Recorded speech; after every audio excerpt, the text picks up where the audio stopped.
talk to you about the project about balls in urns, so selecting balls from urns. Okay, so let me give you, let's see, maybe there's a way to, all right. Let me share screen and start the talk. Okay, so let's start with, I'm gonna essentially throughout the talk, I'm just gonna think of a particular example instead of doing everything with variables, just to get a better feel for the problem. So what we're gonna do is we're gonna have an urn with 15 red balls and 10 white balls. And we're gonna do some stuff that if you've seen probability, this will be very familiar, and if you haven't, hopefully it'll still be easy to follow. So what we're gonna do is we're gonna consider different scenarios. So scenario one is the one we'll analyze first. We're gonna take a ball from the urn. Well, let's say take balls from the urn one at a time, and each time putting the ball back in. Each time putting the ball back in.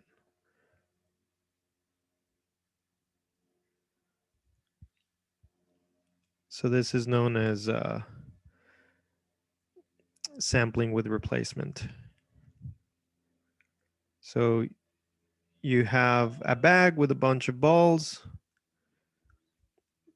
and then you take one out, you record what color it was, whether it was red or white, and then you put it back in the ball. You mix the ball, you mix the balls in the bag. You take another one, you record the color, etc. Okay, so you take 10 balls out, and your variable x is the number of red balls. Okay, so my variable x will be how many of those 10 are red. So what is the distribution of this?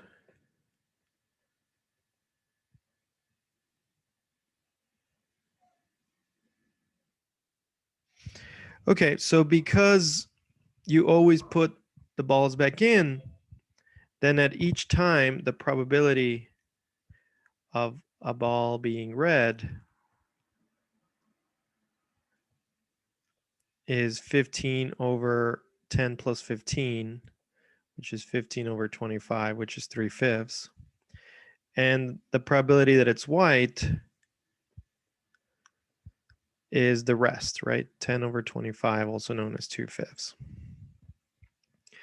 So then what is the probability that the number of red balls is k? And again, just for simplicity, I'm going to start with an example, say x equals 3. So the probability that you get 3 red balls out of all 7. So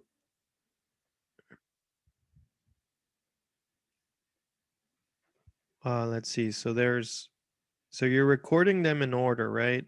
Of which ball you took each time. So you could have red, red, red, and then the rest white.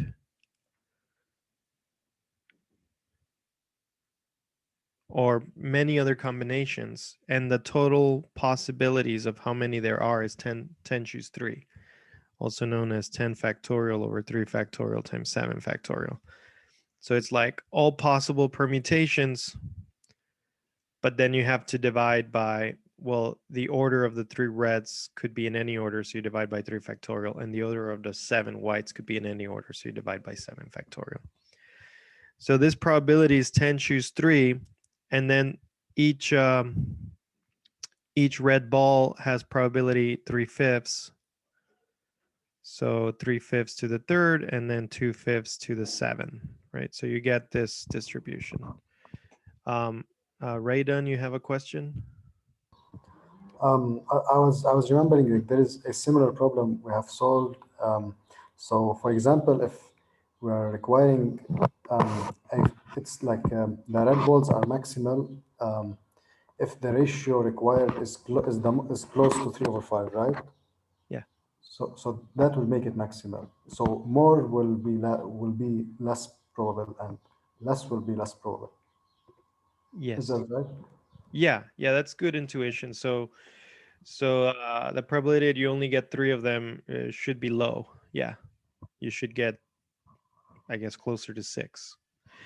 Okay, so this is the probability for x equals 3, and in general, the probability for x equals k would be 10 choose k times 3/5 to the k, which this represents that k of them are red, and the ones that are not red are white, so there's 10 minus k of those. So you get this probability, and this leads to something known as the binomial distribution.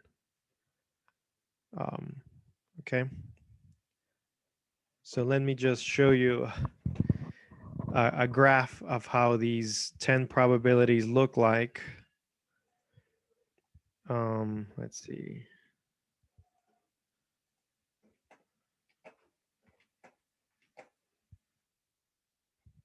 So it's this guy. Right, so the probability of 3 is a little under 5%. And they raise like probability of 6 is the most likely, which is a bit more than 25%. And these are the possibilities. So this is 10 red balls, 9 red balls, 8, 7, 6, 5, 4, 3. So this is a binomial distribution. So that's how this one looks. This is if you sample with replacement. What if you did without replacement? So the other famous one is, so now scenario 2. I'll just point out that over here, on average, this is called the expected value. In this case, it'll just 6.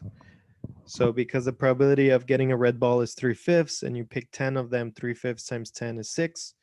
So on average, you expect 6 of them to be red, 4 of them to be white. That's just the expected value, but there's other things you might want to measure. Okay, scenario 2, what if instead of putting the balls back in,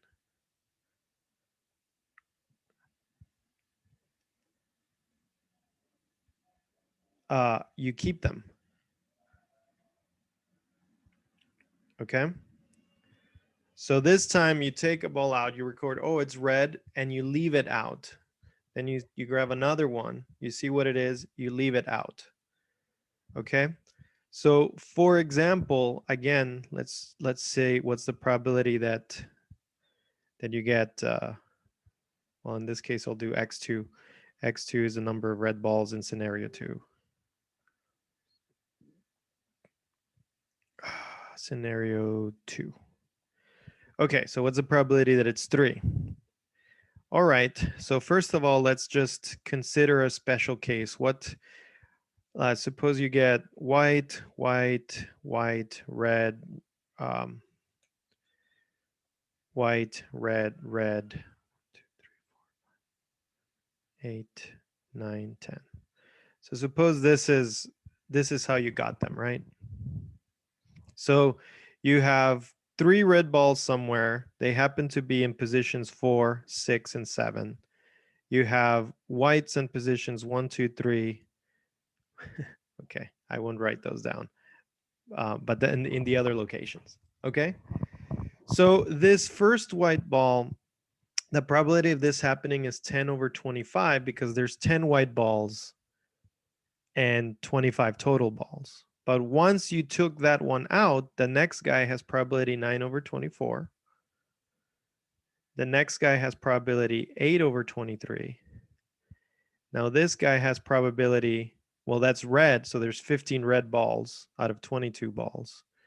Then we have 7 white balls over 21 balls. And we have 14 red balls over 20 balls. Then we have 13 red balls over 19 balls. Then we have 6 over 18 for the white, and then 5 over 17, and finally 4 over 16, right? Does that make sense? Yes, this is called hypergeometric, yes. Well, eventually we'll get it to hypergeometric. Okay, so if you reorder this, you get 10 times 9 times 8 times 7 times 6 times 5 times 4 times 15 times 14 times 13 divided by 25 times 24 times blah, blah, blah times 16. But note that actually where the reds were located won't matter. If we change the reds to other locations, you will still get the same product. So the probability of x2 equals 3 is just 10 choose 3. So that's the number of ways of ordering the reds. Well, of picking the reds in 3 different locations. And then this guy over here, that's 10 factorial over 3 factorial. This is 15 factorial over 12 factorial. And then in the denominator, we have 15 factorial over 25 factorial.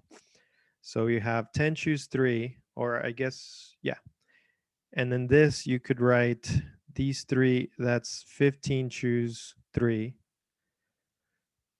And then these 3 together, you get divided by 25 choose 10. And this is a little cleaner if we write it this way. And these guys are known as the hypergeometric distribution. So if you sample, if you put the balls back in, you get binomial. If you take them out, you get something known as a hypergeometric. And in this case, it looks, the graph looks like this guy. Let me make it bigger.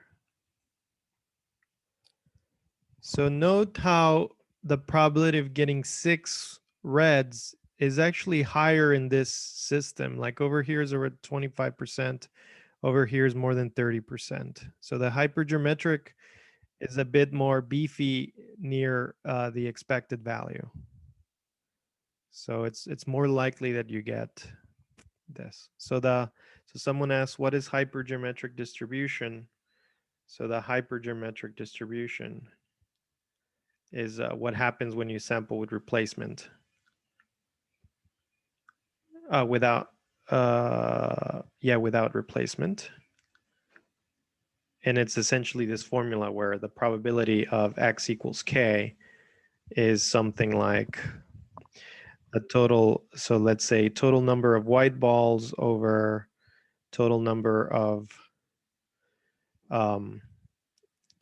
balls minus k times number of red balls choose k divided by total number of balls choose number of balls you pull out. Yeah, something like this, where it's like n equals 10. So this is how many you sampled. K is the one in the probability. So number of reds, and you get something like this. This is known. Sorry. Thank you. I forgot to share the screen.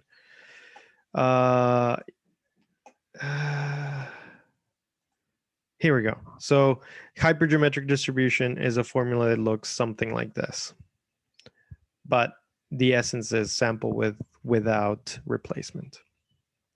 So these are well studied, and in this case, the expected value is also 6. So it's well studied. Hypergeometric is well known. So the one in this project is something that's more recent. So here's another variant. This is scenario 3 now. And this is like, maybe you really like the red color more, and when you take a red out, you just keep it out. I think that's the third scenario. Sorry, can I just ask, what do you mean by R in the equation that you last wrote?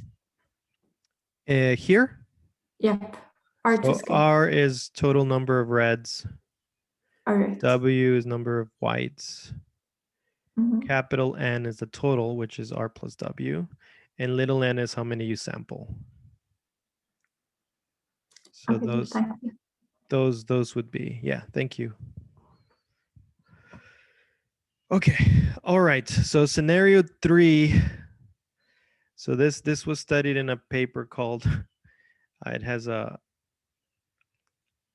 I guess, a funny title, sort of linking it to Shakespeare, but it's like to replace or not to replace. So we already saw the 2 scenarios, and here we're gonna think of a third one. When you take out a white ball, you put it back in.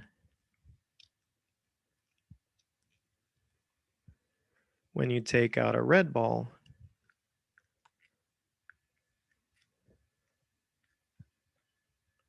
you keep it. So this is sort of a mix between sampling with replacement and sampling without replacement.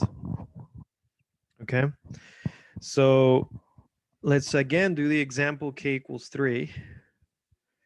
Let me, yeah. So we've done the k equals 3 with the others. So just as a reminder, in scenario 1, the probability that x was 3 was, I mean, we didn't calculate it exactly, but you could plug it in a calculator, you get about 4%. If you do scenario 2, you get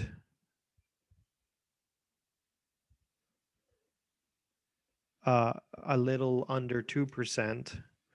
And let's now calculate scenario 3 and see what happens. So this will be the number of reds in scenario 3.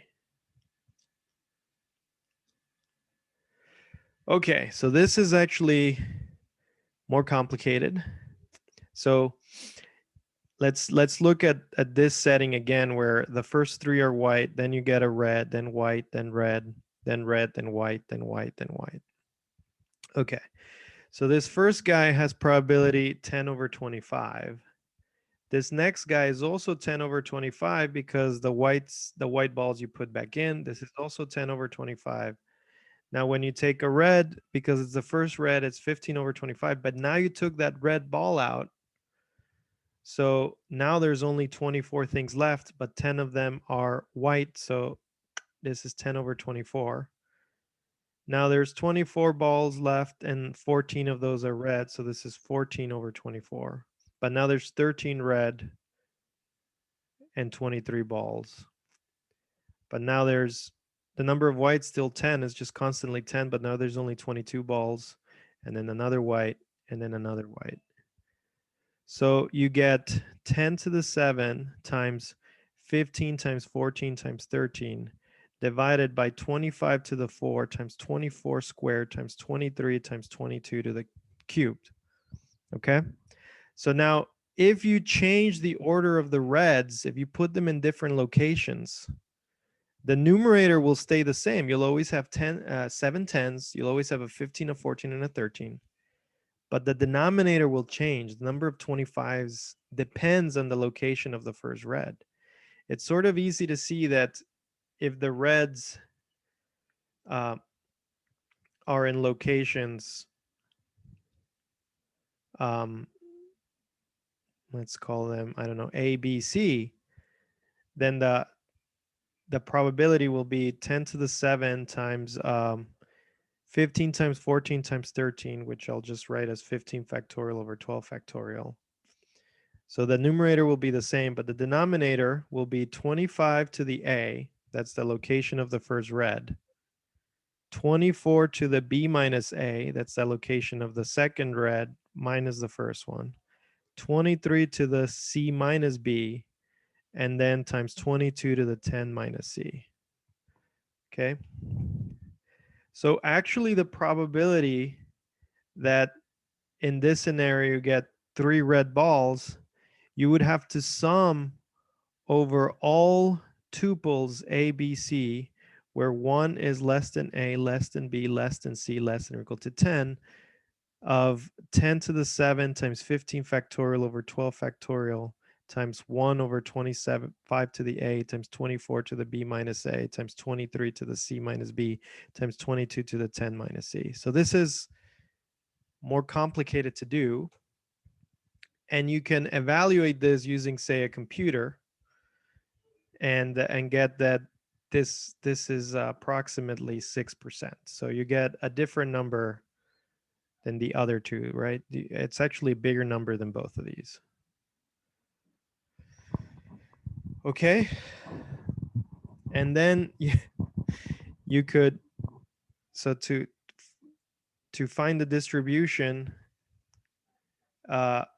you have to do these crazy sums, but if k is 7, then you have 7 variables instead of 3. You need more work.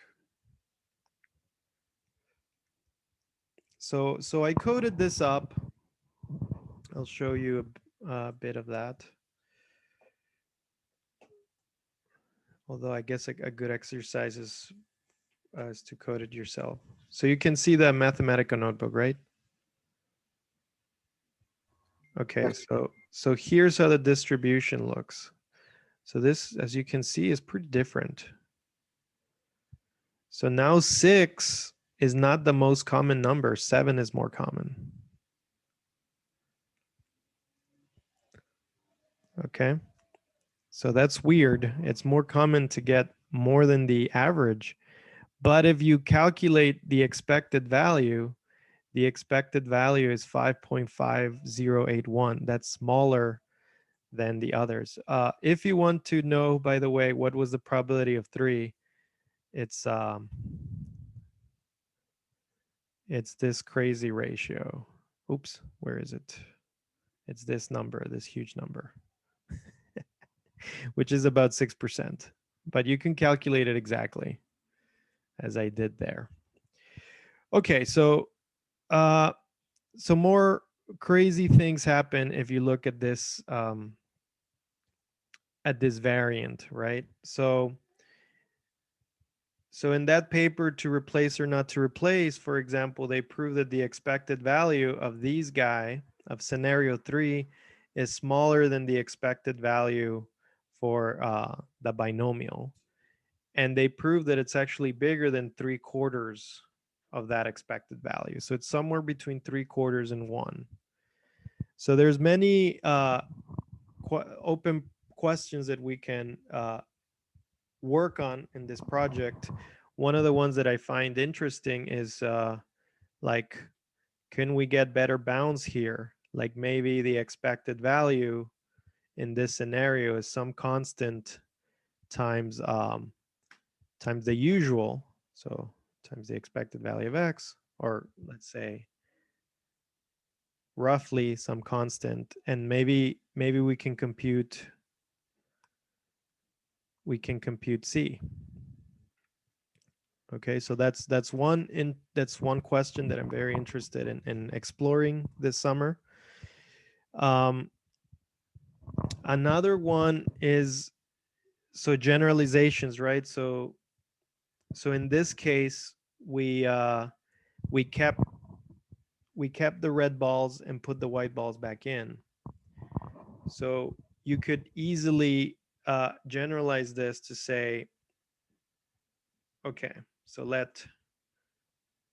I'll try to, sorry, running out of time, so I'll be quick. So pick 2 numbers, R and W, to be between 0 and 1.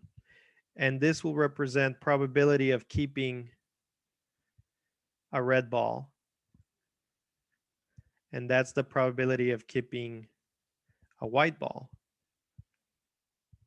So XRW is the number of red balls under this scenario, which I'll just call scenario RW. So my scenario 1 before was R equals W equals 0. You don't keep anything.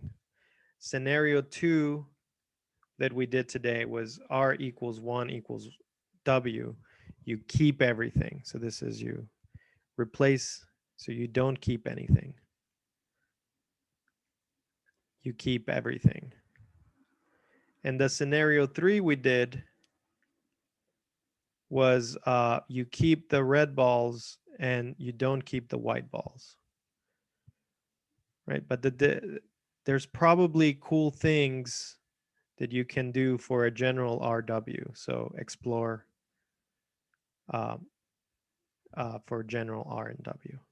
So I think that's what we would do. We would explore different values of R and W, see how the expectations look.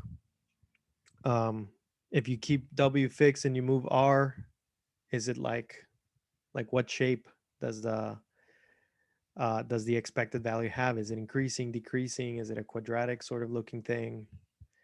So there's all kinds of open problems that we could look at. And yeah, so that's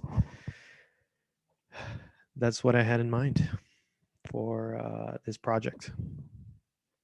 We only have 3 minutes left, but if you have any questions, I guess I could answer one or two.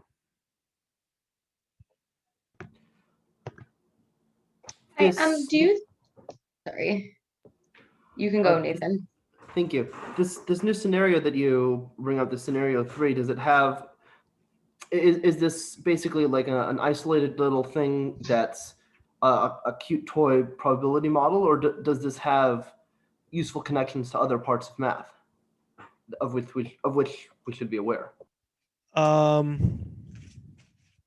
It probably has connections, but so far it's just exploring a toy model.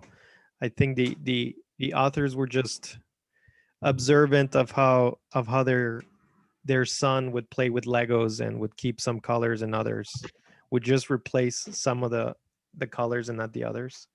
So they built this scenario. So I don't think applications have been known yet, but I guess that's another thing to explore. Could we find some applications?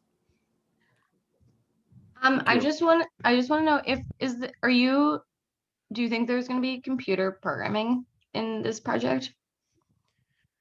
I don't think it's necessary, no, but Okay.